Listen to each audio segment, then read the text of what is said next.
आम किचेन घर किछिटा important tip को नहीं आज वीडियो। नमस्कार, कुक विथ मुछान चैनल को बहुत बहुत स्वागत। आज ये टिप गुड़ाक जदि आपको पसंद आसला ताहले निश्चय गोटे लाइक करेंगे, सांग मानक शेयर करदे। सांग मैंने एमती किसी टिप अच्छी आम जानी नथिबा तो सही काम को लेकिन आम बहुत हैरान होतबा। आम हाथ पाहांतार थी आम जानी नथिबा। जदि आम ये टिप गुड़ाक जानिबा फॉलो करवा आमर बहुत पैसा बंचिबो आ समय मध्य बंचिबो। एठी देखंतु जो चाउल मु नहीं जाइछि आम घर को जो चाउल आणुचे अरुआ चाउल हो उषना चाउल हो, विशेष कर अरुआ चाउल रे बेसी दिन रहिले अरुआ चाउलटी टिके पोक लगी जाए तो नोली भाया लगी जाए। तो आम कौन करवा लुण टिके पकईदे, हलदी पकईदे, एमती गोलैकी थोदेबा। दुकान रू आम आणुचे एमती थोई दौचे, जदि किछि दिन रही जाउछि पोक लगी जाउछि। जदि एमती आम रखिबा आ पोक लागबनी, बेसी दिन रही पारिबो। आज टिप बहुत भल भल टिप अच्छी, जमा भी स्किप न करी देखंतु। तो एठी नहीं जाइछि मु अल्प टिके चाहापती, ता सहित गोटे नहीं जा लवंग। वर्षा दिन में कि जो ऋतु परिवर्तन हुए सेते आमर छोट मोट पेट खराब हुए, जदि आम ये लवंग आ चाहापती को टिके बाटिकी पीदबा ताहले आमर से पेट खराबटी भल हो जाए। नाल रक्त झाड़ा जो हुंती नाल झाड़ा, तो से बहुत बढ़िया काम कर।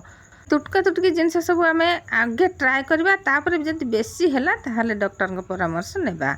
एते अल्प जिनस तो ग्राइंडर लगभग सांग मैंने जब शील थी शील बाटे ना कौन करेंगे सेमती पाटे पकईदे खाली चोबई पकेबे पानी पीदेवे। खाली पेटे खावा पड़ो, तापर 10 मिनिट पर कौन खाइबे। एबे जीवा नेक्स्ट स्टेप को। मुझे नहीं जाऊँगी टिके सोरिष तेल, गोटे चामच सोरिष तेल नवा, तापर नवा नीम तेल अधा चामच। देखो मुझे नहीं जाऊँगी नीम तेल को अधा चामच। ये नीम तेल को घरे भी तैयारी करेंगे आ मार्केट भी मिल पार।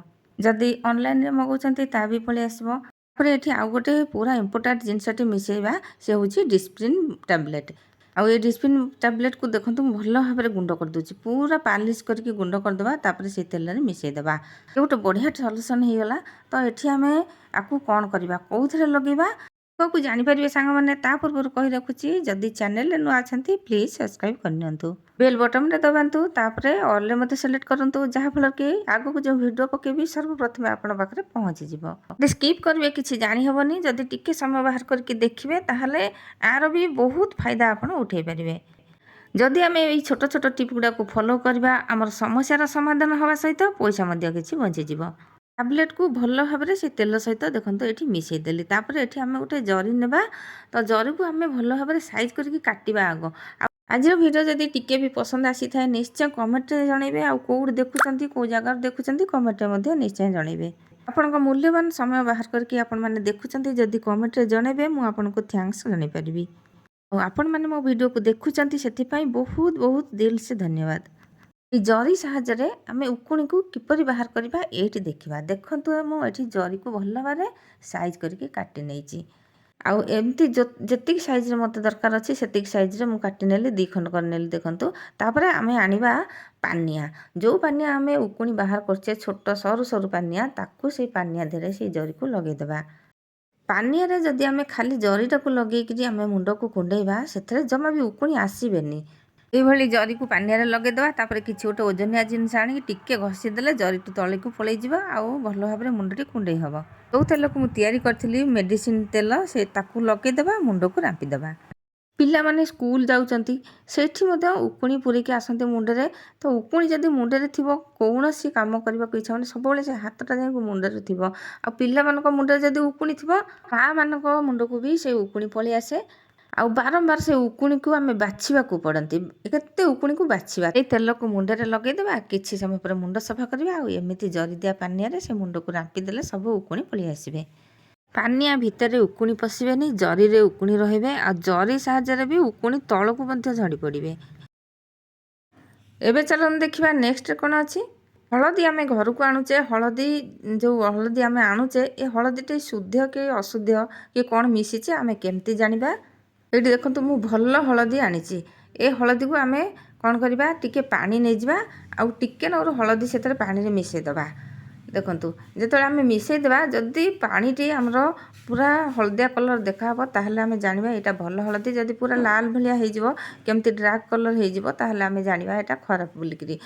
आजिकल मार्केट रे डुप्लिकेट जिनस बहुत आसुची। এই ଯେଉଁ ଛୋଟ ଛୋଟ ଟିପ୍ ଗୁଡ଼ାକ ଯଦି ଆମେ ସାଙ୍ଗମାନେ ଜାଣିଥିବା ତାହେଲେ ଆମେ କୌଣସି ଅସୁବିଧାରେ ପଡ଼ିବାନି। ଏଠି ମୁଁ ନେଇଯାଇଛି ଟିକେ ସର୍ପ ଗୁଣ୍ଡ ଆଉ ସେଇ ହଳଦୀ ପାଣିରେ ଯଦି ଆମେ ସର୍ପ ଗୁଣ୍ଡଟି ପକାଇଦେବା ତାହେଲେ କେମିତି ଡାର୍କ କଲର୍ ହେଇଯାଉଛି ଦେଖନ୍ତୁ ସାଙ୍ଗେ ସାଙ୍ଗେ। ତ ଆମେ ଏଠି ଜାଣିବା ଯେ ଏଇ ହଳଦୀଟି କିଛି ବି ମିଶିନି, ବଢ଼ିଆ ଶୁଦ୍ଧ ହଳଦୀ। ଯଦି ସେମିତି ହଳଦିଆ ରହିଯାଏ ତାହେଲେ ଆମେ ଜାଣିବା ଏଇଟା ଡୁପ୍ଲିକେଟ୍ ହଳଦୀ। ତ ଏବେ ଯିବା ନେକ୍ସଟ ଷ୍ଟେପ୍କୁ। ଦେଖନ୍ତୁ ଏଠି ଡିଆସିଲି ମୁଁ ନେଇଛି। ଡିଆସିଲି ମାରିବାକୁ ଏଇ ଯେଉଁ ବର୍ଷା ଦିନରେ ଭାରି କଷ୍ଟ, କାରଣ ଯେଉଁ ଡିଆସିଲି ଗୁଡ଼ାକ ସବୁ ସିପିଯାଏ, ଜଳେନି। ଯଦି ଟିକେ ଜଳିବ ସେ ଲିଭିଯାଏ। ତ ଆଜି ଗୋଟେ ଭଲ ଉପାୟଟି ଅଛି କହୁଛି ମୁଁ। ଦେଖନ୍ତୁ ଆମେ କ'ଣ କରିବା, ଏମିତି ଡିଆସିଲି କିଛିଟା ନେଇଯିବା। ତାକୁ କ'ଣ କରିବା, ଆମେ ଆମ ଘରେ ଯେଉଁ ପେଷ୍ଟ ଅଛି, ମାନେ ଏଇ ହ୍ୱାଇଟ୍ ପେଷ୍ଟ କୋଲଗେଟ୍ ଯେଉଁ, ତାକୁ ଲଗେଇଦେବା। ଯଦି ଆମେ ଆକୁ ଲଗେଇଦେବା ନା, ସେ ଜମା ବି ଲିଭିବନି। ଯେତେବେଳେ ଆମେ ମାଚିସ୍କୁ ମାରିବା ସେ ଲିଭିବନି। ଆମର ଯେଉଁ ଲଗାଉଛେ ମାନେ ସାଙ୍ଗେ ସାଙ୍ଗେ ଫୁସ୍କି ଲିଭି ଯାଉଛି, ସେମିତି ଆଉ ଲିଭିବନି। ଦେଖିବେ ମୁଁ ଏଠି ଲଗେଇକି ଦେଖାଉଛି, ପାଣିରେ ବୁଡ଼େଇଲେ ବି ଲିଭିବନି। ମାଚିସ୍କୁ ଆଣିବେ, ଏମିତି ପେଷ୍ଟ ଲଗେଇଦେବେ, ତାପରେ ଟିକେ ଏମିତି ଟିସୁ ଯେଉଁ କପଡ଼ାରେ ପୋଛିଦେବେ। ସାଙ୍ଗେ ସାଙ୍ଗେ ଲଗେଇଛି, ସାଙ୍ଗେ ସାଙ୍ଗେ ପୋଛିଛି, ଆଉ ସାଙ୍ଗେ ସାଙ୍ଗେ ଏବେ ପାଣିରେ ବୁଡ଼ଉଛି। ଦେଖନ୍ତୁ ପାଣିରେ ବୁଡ଼େଇଲେ ବି ସେ କେବେ ବି ସେ ଲିଭିବନି। ପୁଣି ଯେତେବେଳେ ଆମେ ଲଗେଇବା ସେ ପାଣିରେ ବୁଡ଼େଇକି ବି ଦେଖନ୍ତୁ, ମୁଁ ସାଙ୍ଗେ ସାଙ୍ଗେ ଲଗେଇକି ଦେଖାଉଛି ଆପଣମାନଙ୍କ ସାମ୍ନାରେ ପୁରା। ଦେଖନ୍ତୁ ସାଙ୍ଗେ ସାଙ୍ଗେ ମୁଁ ପାଣିରେ ବୁଡ଼େଇଲି, ପେଷ୍ଟ ଆଗ ଲଗେଇଥିଲି, ତାପରେ ପାଣିରେ ବୁଡ଼େଇକି ତାପରେ ପୋଛିଦେଲି। ଟିକେ କପଡ଼ା ଖାଲି ଛାପିଦେବା, ଦେଖନ୍ତୁ ଲିଭୁନି ଜମା। ଏଇ ବର୍ଷା ଦିନେ ଡିଆସିଲି ଲଗେଇବା ବି ଆମକୁ ବହୁତ କଷ୍ଟ, ମାନେ ଏତେ ଡିଆସିଲି ପଳେଇଯାଏ, ନଷ୍ଟ ହେଇଯାଏ। ଆଉ ସେମିତି ନଷ୍ଟ ହେବନି। ଜଣେ ଜଣେ ତ ପୁରା ଅଧା ଡିଆସିଲି ଛାଡ଼ିଦେବେ, ଏମିତି ମାରିବେ ସାଙ୍ଗେ ସାଙ୍ଗେ ଲିଭିଯିବ, ପକାଇଦେବେ। ଏବେ ଦେଖିବା ନେକ୍ସଟ ଟିପ୍ରେ କ'ଣ ଅଛି। ମୁଁ ଏଠି ଗୋଟିଏ ଆଳୁ ନେଇଯାଇଛି। ଆଳୁକୁ ମଝିରୁ 2 ଖଣ୍ଡ କରିଦେବା। ଛୋଟ ଆଳୁ ହେଲେ ଚଳିବ, ବଡ଼ ଆଳୁ ହେଲେ ଚଳିବ। ତାପରେ ଗୋଟେ ସଫ୍ଟପିନ୍ ଆଣିବା, ଏମିତି ପୁରା ଭାବେ ସବୁଆଡ଼େ ଫୁଟେଇଦେବା। ଟିକେ ଟିକେ ରାମ୍ପି ରାମ୍ପି ଦେବା ମଧ୍ୟ। ସଫ୍ଟପିନ୍ ନହେଲେ ଛୁରୀ କିମ୍ବା କୌଣସି ବ୍ଲେଡ଼ କିମ୍ବା କୌଣସିଥିରେ ଆମେ ଏମିତି ତାକୁ ପୁରା ରାମ୍ପିବାର ଅଛି, ଯେମିତି ତାର ରସଟା ଟିକେ ଉପରକୁ ଉପରକୁ ବାହାରି ଆସିବ। ଜାଣିଛନ୍ତି ନା ସାଙ୍ଗମାନେ, ଏଇ ଆଳୁ ରସ ଆମର କେତେ କାମ, ମାନେ କେତେ ବଢ଼ିଆ ଉପକାର ଦିଏ ଆମର ଏଇ ଆଳୁ ରସଟି। ସେଥିରେ ଆମେ ଟିକେ ଲଗେଇଦେବା ପେଷ୍ଟ। ଆଳୁ ରସ ଉପରକୁ ବାହାରିଗଲା, ସଫ୍ଟପିନ୍ ଖେଞ୍ଚିଦେଲି, ତାପରେ ପେଷ୍ଟ ଲଗେଇଦେଲି। ଆକୁ ଆମେ କେଉଁଠି ଲଗେଇବା, ଆମ ହାତ ଗୋଡ଼ ଯେଉଁଠି କଳା ବିଣ୍ଡି ହେଇଯାଇଥିବ ସେଇଠି ଲଗେଇ ପାରିବା। ଆଉ ଯଦି ପୋଡ଼ି ଯାଇଥିବ, କୌଣସି ଜାଗାରେ ଟିକେ ତତଲା ଚିଆଁ ଲାଗିଯାଇଥିବ, ପୋଡ଼ି ଯାଇଥିବ, ସେଠି ବି ଲଗେଇ ପାରିବା। ବହୁତ ଜୋରରେ ପୋଡ଼ୁଥିବ, ଫୁଟୁକା ହେବାର ସମ୍ଭାବନା ଥିବ, ଯଦି ଏଇ ଆଳୁ ପେଷ୍ଟ ଲଗେଇଦେବା, ଫୁଟୁକା ହେବନି, ଥଣ୍ଡା ଲାଗିବ, ଆରାମ ଲାଗିବ। ଆଉ ଆଳୁକୁ ଯଦି ବି ବାଟିକି ଦେଇଦେବେ ପେଷ୍ଟ ଗୋଳେଇକି, ଆହୁରି ବଢ଼ିଆ। ଯଦି ପୋଡ଼ି ଯାଇଥିବ, ଆଉ ଏମିତି ଭାବରେ ଯଦି ଆମେ ହାତ ଗୋଡ଼ରେ ବି ଲଗେଇବା, ତ ହାତ ଗୋଡ଼ କେତେ ସଫା ଦେଖାଯିବ। ମାନେ ଯେଉଁଠି ଆମେ ଲଗାଉଥିବା, ଯେଉଁଠି ବିଣ୍ଡି ବିଣ୍ଡି ହେଇଯାଇଥିବ, ପୁରା କଳା ଚିହ୍ନ ହେଇଯାଇନଥାଏ ସାଙ୍ଗମାନେ, ସେଇଟା ପୁରା କିଛି ଦିନ ପରେ କମିଯିବ। ଆଉ ହାତ ଆମର ଯଦି ସବୁବେଳେ ଲଗେଇବା ସବୁଦିନ, ତ ଆମର କ'ଣ କରିବ, ହାତଟା ଟିକେ କେତେ ନରମ ହେଇଯିବ। ଆଉ ଏଠି ଦେଖନ୍ତୁ ହାତଟା କେତେ ପରିଷ୍କାର ହେଇଯାଇଛି, କେତେ ପୁରା ସାଇନ୍ ଦେଖାଯାଉଛି। ସାଙ୍ଗମାନେ ଆଜି ପାଇଁ ରହୁଛି, କେମିତି ଲାଗିଲା ଭିଡ଼ିଓଟି ନିଶ୍ଚୟ ଜଣାଇବେ। ତ ଆଗକୁ ମୁଁ ପୁଣି ଏମିତି ଇଣ୍ଟରେଷ୍ଟିଂ ନୂଆ ନୂଆ ଟିପ୍ ନେଇକି ଆସିବି। ଜୟ ଜଗନ୍ନାଥ।